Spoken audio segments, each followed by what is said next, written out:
کیوں بیٹھے ہو, کس چیز نے یہاں بٹھایا ہے؟ صحابہ کا جواب کیا تھا؟ صحابہ کا جواب کیا تھا؟ اللہ کا ذکر کرنے کے لیے, اس کی حمد کرنے کے لیے, اور اس بات کا ذکر اور چرچا کرنے کے لیے کہ اللہ نے آپ کو ہمارے درمیان بھیج کر محبوب فرما کر جو ہم پر احسان فرمایا. یہ حدیث میں نے بیان کی, اور بھی بہت سارے علماء نے محفل میلاد کے موقع پر اور اس ماہ ربیع الاول میں 12 ربیع الاول شریف کے موقع پر یہ حدیث بیان کی. رحمت پور کے ایک ندوی مولوی نے اس حدیث پاک کا رخ موڑنا چاہا. کیا کہنا چاہا؟ رخ کیا کہا انہوں نے؟ کیا کہا؟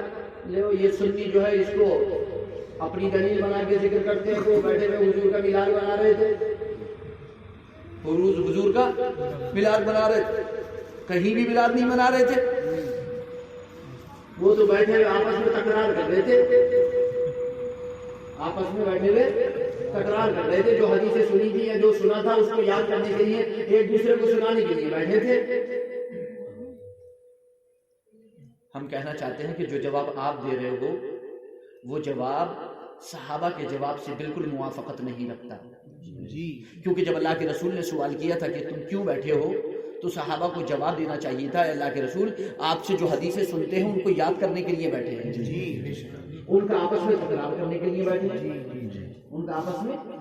مگر صحابہ نے یہ جواب نہیں دیا, بلکہ صحابہ کا جواب یہ تھا یا رسول اللہ ہم اللہ کا ذکر کرنے کے لیے, اس کی حمد کرنے کے لیے, اس کی تسبیح کرنے کے لیے, اور یا رسول اللہ آپ جو تشریف لائے اور اللہ نے آپ کو بھیج کر ہم پر احسان فرمایا, اس کا ذکر کرنے کے لیے.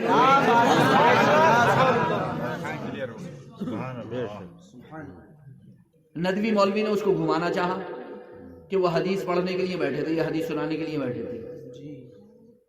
حدیث پڑھنے کے لیے, حدیث سنانے کے لیے بیٹھے تھے. غلط. صحابہ کا جواب جو تھا بیائی وہی جواب نقل کرو گا, ہمت ہے. جی بے شک. جو صحابہ کا جواب تھا اسے توڑ مڑوڑ کر پیش کرنے کی کوشش مت کرو. ہم کہتے ہیں لفظ میلاد کو بیچ میں سے ہٹا دو چلو, جبکہ انہوں نے بالخصوص اس کا ذکر کیا کہ اللہ نے یا رسول اللہ آپ کو بھیج کر ہم پر جو احسان فرمایا, ہم پر جو احسان فرمایا. اور اسی ندوی مولوی نے یہ بھی کہا کہ مسلمان میلاد بناتے ہیں جیسے عید میلاد النبی بناتے ہیں, اور ان کے مولوی ایسی ایسی کتابوں سے حوالے دیتے ہیں جن کتابوں کا کوئی اعتبار نہیں. کرائے کے مولویوں کی کتابوں کے حوالے دیتے ہیں. کیا کہا؟ کرائے کے مولویوں کی کتابوں کا حوالہ دیتے ہیں. کتنی غلط بات ہے. اب ہم پوچھنا چاہتے ہیں ندوی مولوی صاحب سے کہ جناب علامہ امام حافظ ابن حجر اسقلانی کے کرائے کے مولوی, حدیث کے اتنے بڑے امام, حدیث کے اتنے بڑے امام جن کو ساری دنیا حجت و دلیل مانتی ہے, جن کی کتابیں سعودی عربیہ شائع کرتا ہے, علامہ امام سخاوی کے کرائے کے امام ہیں, علامہ امام حافظ جلال الدین سیوطی کے کرائے کے مولوی ہیں, علامہ امام حافظ تقی الدین سبکی شافعی کے کائے کے مولوی ہیں, علامہ ابن جزری کائے کے مولوی ہیں, کرائے کے مولوی ہیں, غیر معتبر ہیں, علامہ ملا علی قاری کے کرائے کے مولوی ہیں, غیر معتبر ہیں. اور سب کچھ چھوڑ میں تو کہتا ہوں ان سنی علماء جو حدیث میں بہت بڑے امام ہیں, بہت بڑے حافظ ہیں, بہت بڑے اپنے وقت کے علامہ ہیں اور مجتہد ہیں, ان سب کو چھوڑو. علامہ امام نووی شافعی کو چھوڑو, ان کے شیخ علامہ ابو شامہ کو چھوڑو کہ جن کے زمانے میں اور ان کے زمانے سے بھی پہلے جشن عید میلاد النبی بڑی دھوم دھام سے منایا جاتا ہے. اگر اس وقت کے دیکھا جائے جو ان کے زمانے میں امام نووی شافعی رحمت اللہ تعالی علیہ کے استاد علامہ ابو شامہ نے اپنی کتاب میں جو ذکر کیا ہے, اگر اس زمانے کا لگایا جائے یعنی 6 صدی ہجری اور 7 صدی ہجری کا جشن عید میلاد النبی کے بارے میں بات کی جائے تو اس وقت کے بادشاہ جو پیسہ خرچ کیا کرتے تھے اور علماء کو اور صوفیہ کو بلایا کرتے تھے اس محفل میں, تو آج اربوں روپیہ بیٹھتا ہے. آج اربوں روپیہ بیٹھتا ہے. لیکن میں ان میں سے کسی کا ذکر نہیں کرتا. تمہیں یہ کرائے کے مولوی رکھتے ہیں نا, تم یہ غیر معتبر مولوی رکھتے ہیں نا, تو آؤ تمہارے ایک معتبر مولوی کا نام لیتے ہیں, تمہارے ایک معتبر مولوی کا نام لیتے ہیں.